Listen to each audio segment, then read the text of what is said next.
did win, didn't we? Yes, that we did. His strength is dwindling. His wave patterns are getting astonishingly small. Luna! Chris! Kronos is destined to crumble! Should I perish here? Brawn alone can't win all wars. Likewise, my fascist assailants. I'll be observing your lot from on high. Repudiation to you. Honor to Kronos!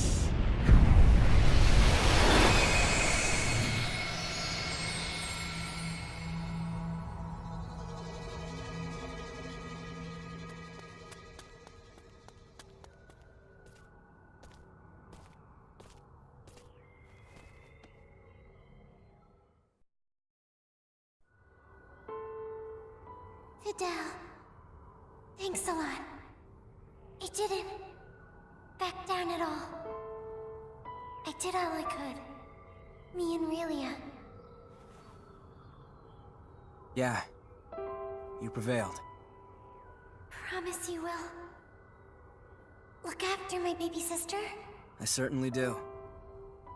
Relia deserves a good life. A caring, maybe mentoring dad. Like Beryl was when I was young. Relia, I'm so sorry. What's more, I should thank you. My wish was answered due to your... grow up and be... the joyous girl I couldn't. Varian, no! Don't be so sad. Since I'll be with you in your heart.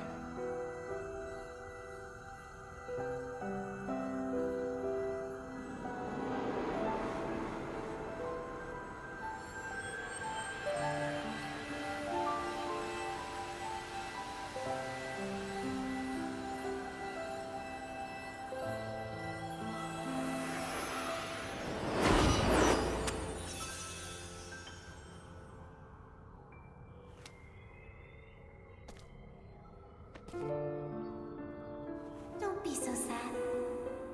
Since I'll be with you in your heart.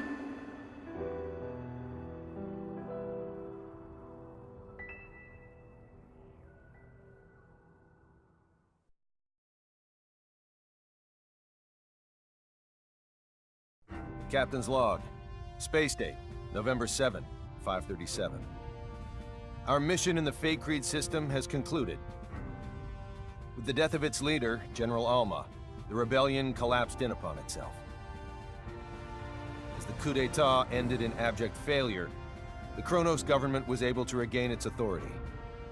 Days later, President Mutal declared that Kronos would join the Pan-Galactic Federation, thus swelling our ranks and leaving one fewer enemy. I have a feeling, however, that there will be repercussions from this incident that last for quite some time. In my opinion, it is now abundantly clear that the Federation is at a major crossroads. It is only a matter of time, I assume, before we must re-evaluate the form we wish the Federation to henceforth take.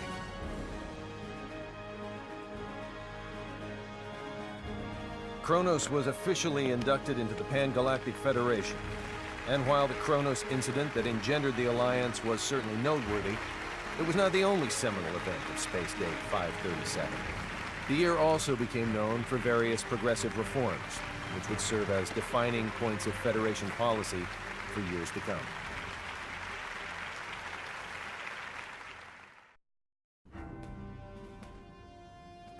Faithlessness' fate regarding the Federation was officially decided today. Because the planet is not sufficiently civilized, it will not be recognized as a legitimate member of the Federation. As we influenced the planet to a great extent, though, it was designated a protectorate. I plan to ask Command to appoint Victor the Inspector General of Faithlessness. I cannot imagine there is anyone else in the galaxy better suited to the job than him.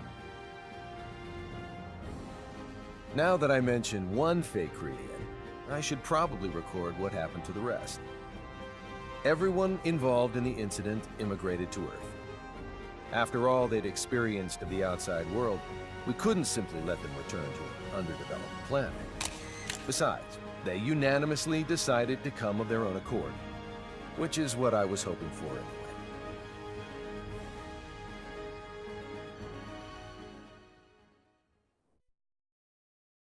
Miki's currently studying her heart out to become a science officer.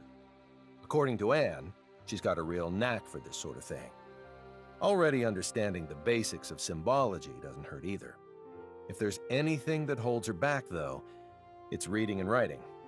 You can't be too hard on her, as she didn't grow up with the Terran syllabary, but she still has a long road ahead of her. Victor was able to enlist in the Federation's military, and based upon his distinguished record, he was appointed as an instructor. Considering he's a citizen of an underdeveloped planet, this is a historic accomplishment for him. Personally, I'd like to see Command put him in charge of overseeing his home planet, but the decision ultimately rests with him. Thanks in part to an endorsement from Dr. Krupp, Fiore was accepted as a researcher in the newly built Symbological Genetics Laboratory on Moonbase. I say accepted, but the whole facility was basically established for her sake. Her knowledge surpasses even our own scientists in some areas, so I assume they're more than happy to take advantage of her genius. There's no way they won't make at least a few breakthroughs with her working on their team. All is quiet on the Anne front, as she continues to work as a science officer aboard the Charles D. Gold. Her looks are what sealed the deal for me when hiring her, but I'll be damned if she isn't one capable science officer.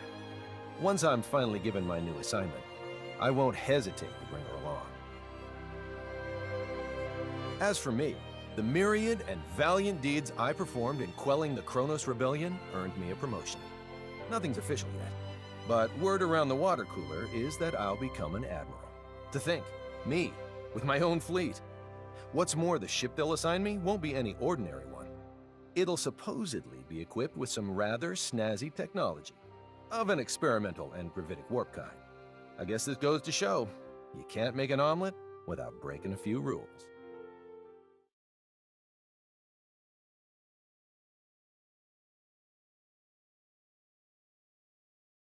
Fidel's now diligently studying to become an officer in the Federation's military. Truth be told, we'd already accept him as a foot soldier, but he says he won't settle for anything less than being a crewman on a battleship. Now, I'm not one to balk at lending my friends a hand, but this is a battle he needs to fight on his own. Prove that I was right to believe in you and get your butt up here, Fidel.